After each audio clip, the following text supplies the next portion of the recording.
ಎಲ್ರಿಗೂ ನಮಸ್ಕಾರ. ಪ್ರೇಮಾನು TV Kannada YouTube ಚಾನಲ್ಗೆ ನಿಮ್ಮೆಲ್ರಿಗೂ ಕೂಡ ಸ್ವಾಗತ. ಸ್ನೇಹಿತರೆ, ನೀವು ಈ ವಿಡಿಯೋದಲ್ಲಿ ಏನು ಎಕ್ಸ್ಪೆಕ್ಟ್ ಮಾಡ್ತಿದ್ದೀರಾ ಆ್ಯಂಡ್ ಈ ವಿಡಿಯೋದಲ್ಲಿ ನಾನೇನು ಹೇಳಬೇಕಂತ ಹೊರಟಿದ್ದೀನಿ ಎಲ್ಲವೂ ಕೂಡ ನಿಮಗೆ ತಮ್ನೇಲ್ನಲ್ಲಿ ನೋಡಿ ಆಲ್ಮೋಸ್ಟ್ ಆಲ್ ಗೊತ್ತಾಗಿರುತ್ತೆ. ಎಸ್, ಈ ಹಿಂದೆ HSTR ಆ್ಯಂಡ್ GPSTR ಎಕ್ಸಾಮ್ ಅಂತ ಬಂದಾಗ 100% objective type and MCQ format ಇರ್ತಾಯಿತ್ತು. ಆದರೆ ಇವಾಗ ಏನಾಗಿದೆ, GPSTR graduation primary school teacher, graduate primary school teachers ಎಕ್ಸಾಮ್ನಲ್ಲಿ ಇಲಾಖೆ ಏನು ಮಾಡಿದೆ, ಪೇಪರ್ 2 ಅಂತ ಬಂದಾಗ ನಿಮ್ಮ ಸ್ಪೆಸಿಫಿಕ್ ಪೇಪರ್ 2 ಏನಿದೆ ಅಲ್ಲ, ನಿರ್ದಿಷ್ಟ ಪತ್ರಿಕೆ ಡಿಸ್ಕ್ರಿಪ್ಟಿವ್ ಕ್ವೆಶನ್ ಪೇಪರ್ ಆಗಿರುತ್ತೆ. ಸೊ ಅದೇ ಥರ ಅಂದರೆ 2 ಮಾರ್ಕ್ಸ್ ಕ್ವೆಶನ್ಸು, 3 ಮಾರ್ಕ್ಸು, 5 ಮಾರ್ಕ್ಸ್ ಕ್ವೆಶನ್ಸ್ಗೆ ನೀವು ವಿವರವಾಗಿ ಆನ್ಸರ್ನ ಬರಿಬೇಕಾಗಿತ್ತು. ಯಾವುದರಲ್ಲಿ? GPSTR ಅಲ್ಲಿ. ಇವಾಗ ಶಿಕ್ಷಣ ಇಲಾಖೆ ಏನು ಮಾಡಿದೆ, ಅದರ ಒಂದು ಮೇಯ್ನ್ ಉದ್ದೇಶ ಏನಪ್ಪ ಅಂತ ಹೇಳಿದ್ರೆ, teaching is an art of communication and knowledge delivery. ಅಂದರೆ ಬರೀ MCQನ ಟಿಕ್ ಮಾಡಿ ಬಂದಿರೋಂತಹ ಅಭ್ಯರ್ಥಿಗಿಂತ ವಿಷಯವನ್ನು ಬಹಳ ಅಚ್ಚುಕಟ್ಟಾಗಿ ಅಕ್ಷರ ರೂಪದಲ್ಲಿ ವಿವರಣೆ ನೀಡಬಲ್ಲ ಅಭ್ಯರ್ಥಿ ಉತ್ತಮ ಶಿಕ್ಷಕನಾಗಬಲ್ಲ ಅನ್ನೋದು ಇಲಾಖೆಯ ಒಂದು ಆಲೋಚನೆ. ಸೊ ಇದೇ ಒಂದು GPSTR ಮಾಡೆಲನ್ನು HSTR ಮತ್ತು PSTRಗೂ ಕೂಡ ಅಪ್ಲೈ ಮಾಡೋದಕ್ಕೆ ಹೊರಟಿದ್ದಾರೆ. ಆಯಿತಾ? ಸೊ ನಾವು let's break down the merits and demerits. ಮೊದಲು ನಾವು ಈ ಒಂದು HSTR ಮತ್ತು PSTR ಅಲ್ಲಿ ತಂದಿರತಕ್ಕಂತಹ ಡಿಸ್ಕ್ರಿಪ್ಟಿವ್ ಮೆಥಡ್ ಏನಿದೆಯಲ್ಲ, ಅದರ ಒಂದು ಧನಾತ್ಮಕ ಅಂಶಗಳು ಮತ್ತು ಲಾಭಗಳು ಏನೇನಿದ್ದಾವೆ ಅದನ್ನು ನಾವು ನೋಡ್ತಾ ಹೋಗೋಣ. ಓಕೆ, ಮೆರಿಟ್ಸ್ ಮೊದಲಿಗೆ ನಾವು ಮೆರಿಟ್ಸ್ ಬಗ್ಗೆ, ಅಡ್ವಾಂಟೇಜಸ್ ಬಗ್ಗೆ ಮಾತಾಡೋಣ. ಸೊ ಮೊದಲನೇದಾಗಿ elimination of guess work and pure merit selection. ಅಂದರೆ MCQನಲ್ಲಿ ಜಸ್ಟ್ ಲಕ್ ಅಥವಾ ನಾವು ಗೆಸ್ ವರ್ಕ್ ಮೇಲೆ ಕೆಲವು ಸರಿಯಾದ ಆಯ್ಕೆಗಳನ್ನು ಹಾಕಿ ಮಾರ್ಕ್ಸ್ ಪಡೆಯುವಂತಹ ಚಾನ್ಸಸ್ ಇರ್ತಿತ್ತು ಅಲ್ವಾ? ಸೊ ಎಲಿಮಿನೇಷನ್ ಮೆಥಡ್ನ ನಾವು ಯೂಸ್ ಮಾಡ್ತಿದ್ವಿ. ಬಟ್ ಡಿಸ್ಕ್ರಿಪ್ಟಿವ್ ಎಕ್ಸಾಮ್ನಲ್ಲಿ no knowledge equals no marks. ನಮಗೆ ವಿಷಯನೇ ಗೊತ್ತಿಲ್ಲದೇನೆ ನಾವು ಹೇಗೆ ಆ ಒಂದು ಕ್ವೆಶ್ಚನ್ಗೆ ಡೀಟೇಲ್ಡಾಗಿ ಆನ್ಸರ್ ಮಾಡೋಕ್ಕಾಗತ್ತೆ? ವಿಷಯ ಗೊತ್ತಿದ್ರೆ ಮಾತ್ರ ನಮ್ಮ ಕೈ ಹೊರಳುತ್ತೆ ಅಲ್ವಾ? ಇದರಿಂದ ಜ್ಞಾನ ಇರುವಂತಹ ಜೆನ್ಯೂನ್ ಆ್ಯಂಡ್ ಡಿಸರ್ವಿಂಗ್ ಕ್ಯಾಂಡಿಡೇಟ್ಸ್ಗೆ ಮಾತ್ರ ಇಲ್ಲಿ ಜಾಬ್ ಸಿಗುತ್ತೆ. ಓಕೆ, ಸೊ ಸೆಕೆಂಡ್ ಒನ್ ಬಂದುಬಿಟ್ಟು control over malpractice and high tech teaching. ಇವಾಗ ನಾವು OMR ಶೀಟಲ್ಲಿ ಟ್ಯಾಂಪರಿಂಗ್ ಆಗಿರ್ಬೋದು, ಮತ್ತು ಬ್ಲೂಟೂತ್ ಚೀಟಿಂಗ್ ಆಗಿರ್ಬೋದು, ಲೀಕೇಜಸ್ ಎಲ್ಲ ನೋಡ್ತಾ ಇದ್ದೀವಿ. ಬಟ್ ಡಿಸ್ಕ್ರಿಪ್ಟಿವ್ ಟೆಸ್ಟ್ನಲ್ಲಿ ಅಭ್ಯರ್ಥಿ ತನ್ನ ಸ್ವಂತ ಹ್ಯಾಂಡ್ ರೈಟಿಂಗ್ನಲ್ಲಿ 2 to 3 ಪೇಜಸ್ ಬರೀಬೇಕು. ಸೊ ಈ ಥರ ಮಾಡೋದ್ರಿಂದ ಯಾವುದೇ ಕಾರಣಕ್ಕೂ ಚೀಟಿಂಗ್ ಮಾಡೋದಕ್ಕೆ ಅವಕಾಶನೇ ಇರೋದಿಲ್ಲ. ಇದರಿಂದ ಟ್ರಾನ್ಸ್ಪರೆನ್ಸಿ, ಪಾರದರ್ಶಕತೆ ಹೆಚ್ಚಾಗತ್ತೆ. ಆ್ಯಂಡ್ ಥರ್ಡ್ ಒನ್ ಬಂದುಬಿಟ್ಟು value for deep conceptual understanding. ಅಂದರೆ ಬರೀ ಒನ್ ಲೈನರ್ ನೋಟ್ಸ್ ಅಥವಾ ಕ್ವೆಶ್ಚನ್ ಬ್ಯಾಂಕ್ ಕಂಠಪಾಠ ಮಾಡಿದವ್ರಿಗೆ ಇಲ್ಲಿ ಯಾವುದೇ ಒಂದು ಅವಕಾಶ ಇರಲ್ಲ ಅಂತ ಏನು ಕೇಳ್ತಿದ್ದೀನಿ ಅಂದರೆ, ಯಾರು ಸಬ್ಜೆಕ್ಟ್ನ ಕೋರ್ ಕಾನ್ಸೆಪ್ಟ್ ಅರ್ಥ ಮಾಡಿಕೊಂಡು ಸ್ಟ್ಯಾಂಡರ್ಡ್ ಟೆಕ್ಸ್ಟ್ ಬುಕ್ಸ್ ಓದಿರ್ತಾರಲ್ವ, ಅವರಿಗೆ ಈ ಒಂದು ಮೆಥಡ್ ಏನಿದೆ ಡಿಸ್ಕ್ರಿಪ್ಟಿವ್ ತುಂಬ ಈಸಿಯಾಗಿರುತ್ತೆ. ಸೊ ಹಾಗಾಗಿ ನಾನು ಪ್ರತಿಯೊಂದು ವಿಡಿಯೋದಲ್ಲಿ ಹೇಳ್ತಿರ್ತೀನಿ ನಿಮಗೆ, ಟೆಕ್ಸ್ಟ್ ಬುಕ್ಸ್ ಮೇನ್ ಸೋರ್ಸ್ ಬಂದುಬಿಟ್ಟು ನಿಮಗೆ ಟೆಕ್ಸ್ಟ್ ಬುಕ್ಸೇ ಆಗಿರುತ್ತೆ, 6th ಸ್ಟ್ಯಾಂಡರ್ಡಿಂದ up to 12th standard ತನಕ ಅಂತ. ಯಾಕಂದರೆ 99% ಅವ್ರು ಏನೇ ಕ್ವೆಶ್ಚನ್ಸ್ ರೈಸ್ ಮಾಡಿದ್ರು ಕೂಡ ಅದರಿಂದನೇ ತೆಗಿತಾರೆ. ಬಿಕಾಸ್ ಅವರೇ ರೆಡಿ ಮಾಡಿರ್ತಕ್ಕಂತಹ ಟೆಕ್ಸ್ಟ್ ಬುಕ್ಸ್ಗಳನ್ನ ಹೈಸ್ಕೂಲ್ ಮಕ್ಕಳು, ಪ್ರೈಮರಿ ಮಕ್ಕಳು ಬರೀತಾರೆ. ಸೊ ನಾವು ಅದೇ ಮಕ್ಕಳಿಗೆ ಅವ್ರದ್ದೇ ಲೆಸನ್ಸ್ನ ನಾವು ಟೀಚ್ ಮಾಡಬೇಕಾಗಿರೋದ್ರಿಂದ ನಾವು ಕೂಡ ಅದರಲ್ಲಿ ಪಕ್ಕ ಇರಬೇಕಾಗುತ್ತೆ. ಸೊ ಹಾಗಾಗಿ ನಾನೇನು ಹೇಳ್ತೀನಿ ಅಂದರೆ, ನಿಮಗೆ ಟೆಕ್ಸ್ಟ್ ಬುಕ್ಸ್ನ ದಯವಿಟ್ಟು 12 to 15 ಟೈಮ್ಸ್, ನಿಮ್ಗೆ ಎಷ್ಟು ಸಾಧ್ಯ ಆಗುತ್ತೋ ಮಿನಿಮಮ್ 10 ಟೈಮ್ಸ್ ಮಾಡಬೇಕು. ಎಷ್ಟು ಸಾಧ್ಯ ಆಗುತ್ತೋ ಅಷ್ಟು ನೀವೇನು ಮಾಡಬೇಕಾಗುತ್ತೆ, ರಿವಿಷನ್ ಮಾಡಬೇಕಾಗುತ್ತೆ. ಆ ಕಾನ್ಸೆಪ್ಟನ್ನ ನೀವು ಬಾಯ್ಪಾಠ ಮಾಡೋದಲ್ಲ, ಅರ್ಥ ಮಾಡ್ಕೋಬೇಕು. ಬಾಯ್ಪಾಠ ಮಾಡಿದ್ರೆ ಏನಾಗುತ್ತೆ, ನಿಮಗೆ ಇವತ್ತು ನೀವು ಬಾಯ್ಪಾಠ ಮಾಡ್ತೀರಾ ಅಂತಂದರೆ ಮ್ಯಾಕ್ಸಿಮಮ್ ಒಂದು 2-3 ಡೇಸ್ ನಿಮ್ಗೆ ನೆನಪಿರುತ್ತಾ? ನೀವು ಅದು ಕಾನ್ಸೆಪ್ಟನ್ನ ಅರ್ಥ ಮಾಡಿಕೊಂಡ್ರೆ ನೀವು ಎಲ್ಲಿ ತನಕ ನೀವು ಮರೆಯಲ್ವೋ ಅಲ್ಲಿ ತನಕ ಆ ಟಾಪಿಕ್ ನಿಮಗೆ ನೆನಪಲ್ಲಿ ಇರುತ್ತೆ. ಓಕೆ, ಆ್ಯಂಡ್ ಫೋರ್ತ್ ಒನ್ ಬಂದು ಎನ್ಹ್ಯಾನ್ಸಸ್ ಕಮ್ಯುನಿಕೇಷನ್ ಆ್ಯಂಡ್ ಪೆಡಗಾಗಿ ಸ್ಕಿಲ್ಸ್. ಅಂದರೆ ನಾಳೆ ನೀವು ಕ್ಲಾಸ್ನಲ್ಲಿದ್ದಾಗ ಮಕ್ಕಳಿಗೆ ಕಾನ್ಸೆಪ್ಟನ್ನು ಎಕ್ಸ್ಪ್ಲೇನ್ ಮಾಡಬೇಕಾಗತ್ತೆ. ಸೊ ಈ ರೀತಿ ಬರವಣಿಗೆ ಪರೀಕ್ಷೆ ಏನಿದೆ ಅಲ್ಲ, ನಿಮ್ಮ ಒಂದು ಎಕ್ಸ್ಪ್ರೆಸಿವ್ ಸ್ಕಿಲ್ ಆಗಿರ್ಬೋದು, ಲ್ಯಾಂಗ್ವೇಜ್ ಕಮಾಂಡ್ ಆಗಿರ್ಬೋದು, ಆ್ಯಂಡ್ ಲಾಜಿಕಲ್ ಥಿಂಕಿಂಗನ್ನು ಜಾಸ್ತಿ ಮಾಡುತ್ತೆ. So this makes you a better teacher. So ಹಾಗಾಗಿ ಇಷ್ಟೆಲ್ಲ ನೋಡಿ ಮೆರಿಟ್ಸ್ ಇದ್ದಾವೆ ಈ ಒಂದು ಡಿಸ್ಕ್ರಿಪ್ಟಿವ್ ಪೇಪರ್ ಇದ್ದರೆ ಏನಾಗತ್ತೆ ಅಂತ. ಸೊ ಇವಾಗ ಎಲ್ಲಿ ಮೆರಿಟ್ಸ್ ಇದೆಯೋ ಅಲ್ಲಿ ಡಿಮೆರಿಟ್ಸ್ ಇದ್ದೇ ಇರುತ್ತಲ್ವ. ಸೊ ಋಣಾತ್ಮಕ ಅಂಶಗಳಿರುತ್ತೆ, ಕೆಲವೊಂದು ಚಾಲೆಂಜಸ್ ಇರುತ್ತೆ. ಸೊ ಏನು ಹೇಳ್ತಾರೆ, ಯಾವುದೇ ನಾಣ್ಯಕ್ಕಾದರೂ ಎರಡು ಮುಖ ಇರುತ್ತೆ. ಹಾಗಾಗಿ ಇದರ ಒಂದು ಡಿಮೆರಿಟ್ಸನ್ನು ಕೂಡ ನಾವು ಒಪ್ಕೊಳ್ಳೇಬೇಕು, ಆಕ್ಸೆಪ್ಟ್ ಮಾಡಲೇಬೇಕು.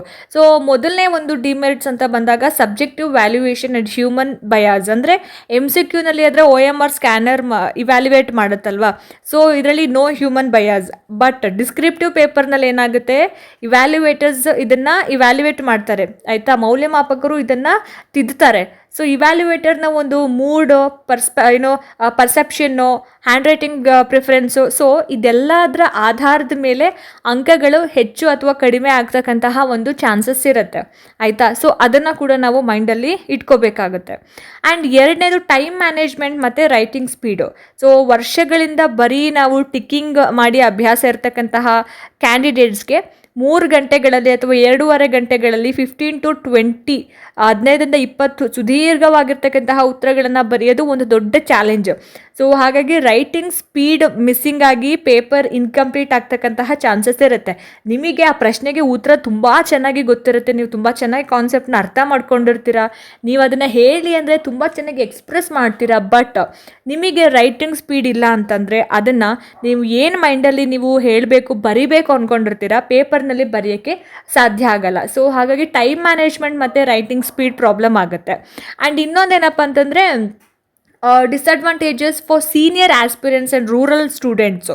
ಸೊ ಯಾಕೆ ಇದನ್ನು ಹೇಳ್ತಿದ್ದೀನಿ ಅಂದರೆ, ಎಷ್ಟೋ ವರ್ಷಗಳ ಹಿಂದೆ BEd ಅಥವಾ DEd ಮುಗಿಸಿ ಜಸ್ಟ್ ಒಂದು ಆಬ್ಜೆಕ್ಟಿವ್ ಎಕ್ಸಾಮ್ಸ್ಗೆ ಪ್ರಿಪೇರ್ ಆಗ್ತಿರುವಂತಹ ಹಿರಿಯ ಅಭ್ಯರ್ಥಿಗಳಿಗೆ, ಸೊ ಸೀನಿಯರ್ ಕ್ಯಾಂಡಿಡೇಟ್ಸ್ಗಳು ಕೂಡ ಇದ್ದಾರೆ, ಆ್ಯಂಡ್ ರೂರಲ್ ಬ್ಯಾಕ್ಗ್ರೌಂಡಿಂದ ಬಂದವರಿಗೆ ಸಡನ್ನಾಗಿ ಈ ಫಾರ್ಮ್ಯಾಟ್ಗೆ ಅಡಾಪ್ಟ್ ಆಗೋದು ಸ್ವಲ್ಪ ಕಷ್ಟ, ಸ್ವಲ್ಪ ಅಲ್ಲ ಜಾಸ್ತಿನೇ ಕಷ್ಟ ಆಗುತ್ತೆ. ಆ್ಯಂಡ್ ಇನ್ನೊಂದು ಏನು ಭಾಷಾ ಸಾಮರ್ಥ್ಯ ಅಂತ ಏನು ಪೇಪರ್ ಇಟ್ಟಿದ್ದಾರೆ, 50 marks English and 50 marks Kannada ಅಂತ, ಅದು ಮುಂಚೆ ಹೆಂಗಿತ್ತು 100 ಮಾರ್ಕ್ಸ್ ಕಂಪ್ಲೀಟಾಗಿ ಕನ್ನಡನೇ ಇದ್ದಿದ್ದರಿಂದ ಅದು ಯಾವುದೇ ರೀತಿ ತೊಂದರೆ ಇರ್ತಿರ್ಲಿಲ್ಲ. ಬಟ್ ಇವಾಗ 50 ಮಾರ್ಕ್ಸ್ ಇಂಗ್ಲೀಷ್ ಅಂತ ಆ್ಯಡ್ ಮಾಡಿರೋದ್ರಿಂದ ರೂರಲ್ ಕ್ಯಾಂಡಿಡೇಟ್ಸ್ಗೆ, ಆಮೇಲೆ ಏನು ಕನ್ನಡ ಮಾಧ್ಯಮ ಅಭ್ಯರ್ಥಿಗಳಿಗೆ ಸ್ವಲ್ಪ ಕಷ್ಟ ಆಗುತ್ತೆ. ಯಾಕಂದರೆ 50 ಮಾರ್ಕ್ಸ್ಗೆ ಕನ್ನಡ ಇದೆ ಹೌದು, ಬಟ್ 50ಕ್ಕೆ 50 ಮಾರ್ಕ್ಸನ್ನು ತಗೋತೀವಿ ಅನ್ನೋದು ಸ್ವಲ್ಪ ಡೌಟು. ಯಾಕಂದರೆ ಇವಾಗಿರುವಂತಹ ಒಂದು ಎಕ್ಸಾಮ್ನ ಪರೀಕ್ಷೆ ವಿಧಾನದಲ್ಲಿ ಅವ್ರು ಕೊಡ್ತಕ್ಕಂತಹ ಕ್ವೆಶನ್ಸ್ಗೆ ನಾವು ಏನು ಉತ್ತರ ಬರೆಯೋದು ಸ್ವಲ್ಪ ಕಷ್ಟ ಆಗುತ್ತೆ. ಸೊ ಹಾಗಾಗಿ ಎರಡರ ಮ್ಯಾನೇಜ್ ಮಾಡೋದು ಕಷ್ಟ ಆಗ್ತಾ ಇದೆ. ಆ್ಯಂಡ್ ಇನ್ನೊಂದೇನಪ್ಪ ಅಂತ ಹೇಳಿದ್ರೆ ಡಿಲೇ ಇನ್ ರಿಕ್ರೂಟ್ಮೆಂಟ್ ಪ್ರಾಸೆಸ್. ಯಾಕೆ ಅಂತ ಹೇಳಿದ್ರೆ ಲಕ್ಷಾಂತರ ಡಿಸ್ಕ್ರಿಪ್ಟಿವ್ ಆನ್ಸರ್ ಶೀಟನ್ನು ಏನು ಮಾಡಬೇಕು, ಮೌಲ್ಯಮಾಪಕರು ಭೌತಿಕವಾಗಿ ತಿದ್ದೋದು ಆಯಿತಾ, ಇದು ಸ್ಕ್ಯಾನ್ ಮಾಡೋಕ್ಕಾಗಲ್ಲ, ಇದನ್ನು ಇವ್ಯಾಲ್ಯುವೇಟ್ ಮಾಡಬೇಕು. ಸೊ ಹಾಗಾಗಿ ಟೈಮ್ ಕನ್ಸ್ಯೂಮಿಂಗ್ ಪ್ರಾಸೆಸ್ ಆಯಿತಾ.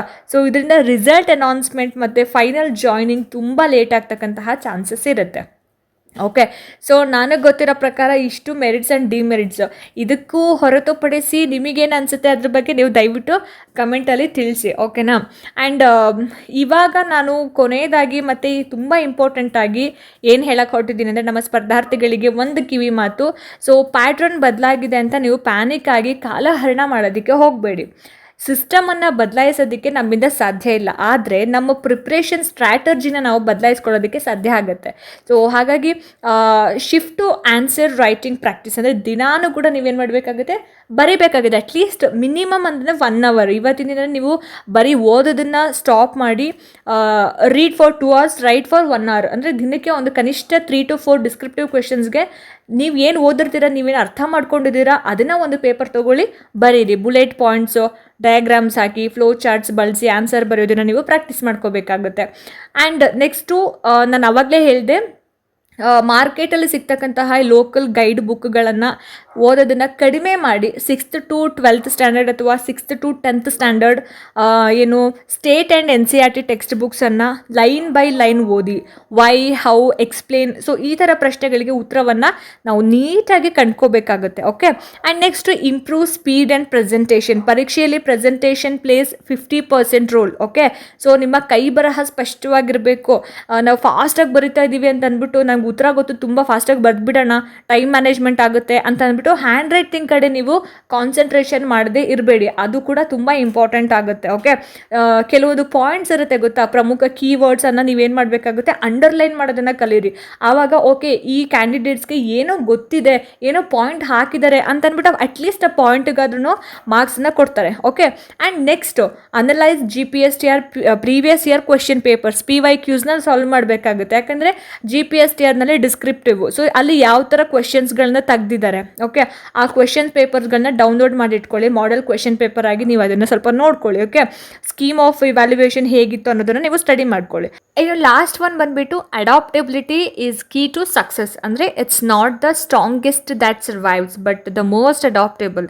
ಅಂದರೆ ಬದಲಾವಣೆಗೆ ಯಾರು ಬೇಗ ಅಡ್ಜಸ್ಟ್ ಆಗ್ತಾರೋ ಅವರೇ ಈ ಪೋಸ್ಟನ್ನು ಪಡ್ಕೋತಾರೆ. So keep a positive mindset. So guys, HSTR ಮತ್ತು PSTRನಲ್ಲಿ ಡಿಸ್ಕ್ರಿಪ್ಟಿವ್ ಪ್ಯಾಟರ್ನ್ ಬಂದರೆ ನೀವು ಅದಕ್ಕೆ ಯಾವ ರೀತಿ ರೆಡಿ ಇದ್ದೀರಾ, ಈ ಹೊಸ ರೂಲ್ಸ್ ಏನಿದೆ, ಹೊಸ ಬದಲಾವಣೆ ಕುರಿತಂತಹ ನಿಮ್ಮ ಒಪಿನಿಯನ್ ಏನು ಅನ್ನೋದನ್ನು ನನಗೆ ಕಾಮೆಂಟ್ ಸೆಕ್ಷನಲ್ಲಿ ತಿಳಿಸಿ. ಓಕೆ, ಸೊ ನಿಮಗೆ ಈ ಡೀಟೇಲ್ಡ್ ಅನಾಲಿಸಿಸ್ ಹಾಗೆ ಸ್ಟ್ರಾಟರ್ಜಿ ಇಷ್ಟ ಆಯಿತು ಅಂತಂದರೆ ದಯವಿಟ್ಟು ವಿಡಿಯೋಗೆ ಲೈಕ್ ಮಾಡಿ, ಮತ್ತು ನಿಮ್ಮ ಎಲ್ಲ BEd DEd ಟೀಚರ್ ಆಸ್ಪಿರೆಂಟ್ಸ್ ಫ್ರೆಂಡ್ಸ್ಗೆ ಇದನ್ನು ಶೇರ್ ಮಾಡಿ. Okay, so don't forget to subscribe and hit the bell icon. Wish you all the best. ಸಿಗೋಣ ಮುಂದಿನ ವಿಡಿಯೋದಲ್ಲಿ. ಧನ್ಯವಾದಗಳು.